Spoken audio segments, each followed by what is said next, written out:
என்ன என்னுடைய பேர் தான் திருலோக சஞ்சாரி நாரத மகாமுனிவர். நாரத மகாமுனிவர் உண்மைதான். அப்படி நாரத மகாமுனிவர் இருந்தாலும் என்ன பெற்ற என் தாயார் யார், என் தந்தையார் யார் தெரிவிக்கிறேன்.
திருலோக சஞ்சாரி அப்படி இருந்தாலும் என் தாய் திருமுக கிராமத்தில் வளர்ப்பு தாய் கலைவாணி.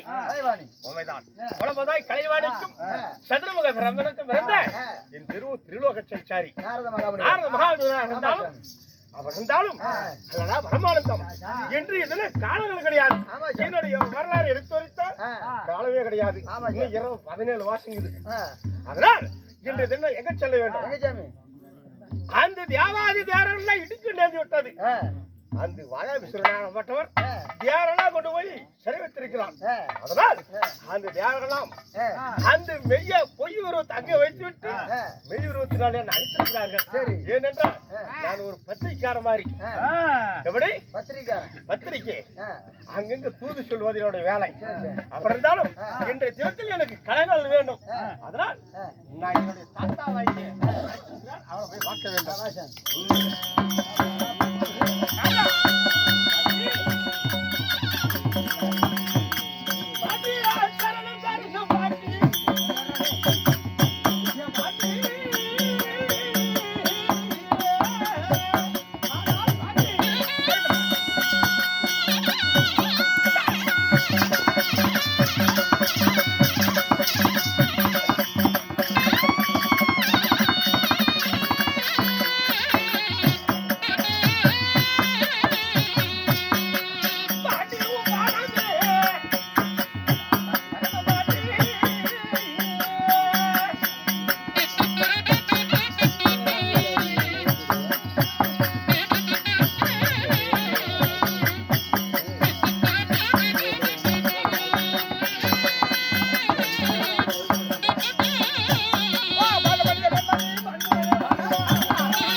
நான் திருவோத்தை சுத்தி வரும்பொழுது தங்களை அழைத்த காரணங்கள் ஏன் தாத்தா? ஒரு நொடியிலே திருப்பி ஓணமெல்லாம் சுத்தி வரக்கூடியவை. உண்மைதான். நாரதன் அறியாத விஷயமும் இல்ல, அறியாத குலமும் இல்லைன்னு பெரியவங்க சொன்னாங்க. இருந்தாலும் எதுக்குன்னு நாங்க சொன்னாதான் உனக்கு புரியுமா? இருந்தாலும் எனக்கு தாங்களுக்கு ஓட்டு வாங்கக்கூடிய அதாவது அவ வாயில இருந்து வந்துட்டா ஏதாவது ஒரு தவறு நடந்து போயிட்டா அந்த தவறு நம்ம மேல வந்துவிடுமே அப்படின்னு முன்னெச்சரிக்கை. நான் போய் ஏதாவது ஏடா குளமாக தீவெல்லாம் தெரிவித்து விட்டால் தங்களுக்கு மரியாதை இல்லை. பண்ற ஆளு தானே. ஆமா ஆமா. அதனால நாங்கள் அழைத்தா இல்லவா, அதனாலதான் ஓடி ஓடி வந்து. கவலைப்படாதே, உன்னை எதற்காக கூப்பிட்டோம் என்னது கூப்பிட்டோம்னு நாங்க தெளிவா சொல்றோம். கவனமா கேளு. அண்ணா சொல்லுண்ணா. வேண்டாம் போய் எங்க தாத்தன் தனியா சொல்லுப்பா. இல்ல தாயா. எல்லாம் ஒன்றாவே இருக்கலாம். அப்படியா நாரதா, தாத்தா என்று உன்னை அழைத்த சங்கதி என்ன தெரியுமா? ஏன் தாத்தா தேவர்களை எல்லாம் அடிமைப்படுத்தணும். ஆமா. யாரு வாதாபி சூரலிங்க விஷயம். உண்மைதான். அவனிடமிருந்து தப்பித்து வந்து நாங்க தேவரெல்லாம் சம்புகேசரை எடுத்து பெருத்த ஒரு யாகம் செய்து அதனால உத்தரவன் என்ன ஒரு வீர புருஷனை பிறக்க செஞ்சிருக்கோம். யுத்தம் செய்வதற்காக ஆமா தேவருக்கு வந்த இருக்கணுக்காகவே காரியம் செய்தோம். அதனால நீ என்ன செய்யணும் தெரியுமா? இப்பொழுது ரத்னாபுரி கோட்டைக்கு போகணும். என் தாத்தா ரத்னாபுரிக்கு கோட்டைக்கு போய் என்று தெரிவிக்கிறாங்க. என் குழாய் நானும் தாத்தா சூறை காணி அதுக்கென்றே பிறந்தவன். அதுக்கென்றே தாத்தா அடி வாங்குறதுக்குனே நான் பிறந்தவனா தாத்தா. ஆமா இதெல்லாம் நியாயமா தாத்தா? குழாய் படிச்சு விடுமே தாத்தா. தூதாக செல்பவரை யாரும் இம்சை பண்ண மாட்டாங்க. அடிக்க மாட்டார்களா? ஆமா. நீ அப்படி ஏதாவது தொந்தரவு பண்ணானா நான் தூதா வந்திருக்கேன்பான்னு சொல்லு. அப்படியா? இதை சொல்ல மறந்துட்டீங்கன்னா அடி விழுவோம். சரி தாத்தா. இவன் சொல்லாத விட்டுட்டு ஒரு 140 தாத்தா அதனால அந்த வாதாபியை பார்த்து ஆமா அதாவது தேவர்களை எல்லாம் அடிமைப்படுத்திருக்க உண்மைதான். தேவர்களை விட்டால் சமாதானம். ஆமா இல்லையே தேவர்கள் அனைவர்களும் இப்படிப்பட்ட ஒரு வீரபுருஷனை எரியும் தீயில பிறக்க செஞ்சிருக்காங்க. அவன் படைபட்டாளத்தோடு யுத்தத்துக்கு வர்றான். சண்டையா அல்லது சமாதானமா? ஆமா இரண்டுல ஒண்ணு. ஆமா தெரிஞ்சுட்டு வந்து நீ அங்க சொல்லணும். அப்படி ஆகிட்டு தன்னுடைய உத்தரவிட்டால் நான் அப்படியே செல்கிறேன் அல்லவா? இன்னொரு விஷயம், ஏன் தாத்தா? இந்த வன்னியராஜாவினுடைய அருமை பெருமை எல்லாம் நீ வாதாபியிடம் எடுத்து சொல்லணும். எடுத்து சொல்ல வேண்டுமா? ஆமா. இல்லை என்றால் அவன் படையெடுத்து வந்து விடுவானா? வருவான். அப்படியா? ஏன் தெரியுமா? ஒரு ஆழ விதை எத்தனை பெருசு இருக்குது? ஆனாவதான் சிரிச்சாத்தான் இருக்கிறது. அதுல மரம் முளைச்சா ஆமா எத்தனை பெரிய மரம் வருது? எத்தனை விழுதுகள் வருது? உண்மைதான். ஆயிரக்கணக்கான விழுதுகள். ஆமா ஆயிரக்கணக்கான கிளைகள். அது போல வன்னிய ராஜாக்களுடைய படை. ஆமா ஆளா விதை மாதிரி. ஆமா ஆனா அசூர படை எப்படிப்பட்டது தெரியுமா? ஆமா.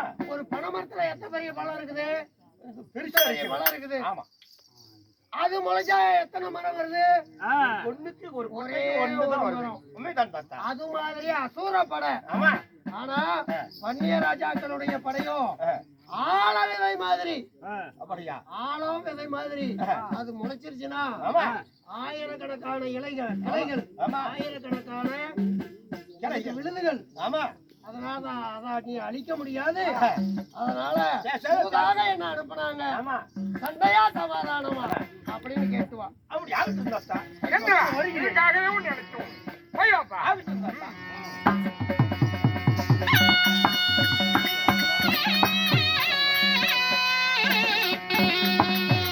ஆனால் இவ்விதமாகத்தானே நாரத மகாமுனிவர் அழைத்து அதாவது சண்டைக்கு வந்தா சண்டை தயார் செய்ய வேண்டும். சமாதானம் என்ற சமாதானம்னா அதாவது சிறையில் இருக்கிறார்கள் தேவர்கள் அதுல சிரமிக்க வேண்டும். சண்டையா சமாதானமா நீ தெரிஞ்சுக்கிட்டு வந்து எங்களுக்கு சொல்லணும். சண்டைனா நாங்க போர்க்குளத்துக்கு தயாராக வேண்டும். சமாதானம் என்ன வன்னியின் பிறந்தான் அதோடு இருக்க வேண்டும். அப்படி என்று முன்ன தெரிஞ்சுக்க வேண்டும். அப்படி என்று நாரதன் தூது அனுப்ப நாரதன் நடக்க ரத்னாபுரி கோட்டைக்கு செல்கிறார். அச்சமயத்தில் யாரு கையிலும் சகலால் வரும் பெண்ணின் வயிற்றில பிறந்தவன் கொல்லவும் கூடாது வெல்லவும் கூடாது. அப்பேற்பட்ட மரண பிரசாதம் எடுத்து வாதாபி சூரன் இப்பொழுது சபையான இருக்கிறார்.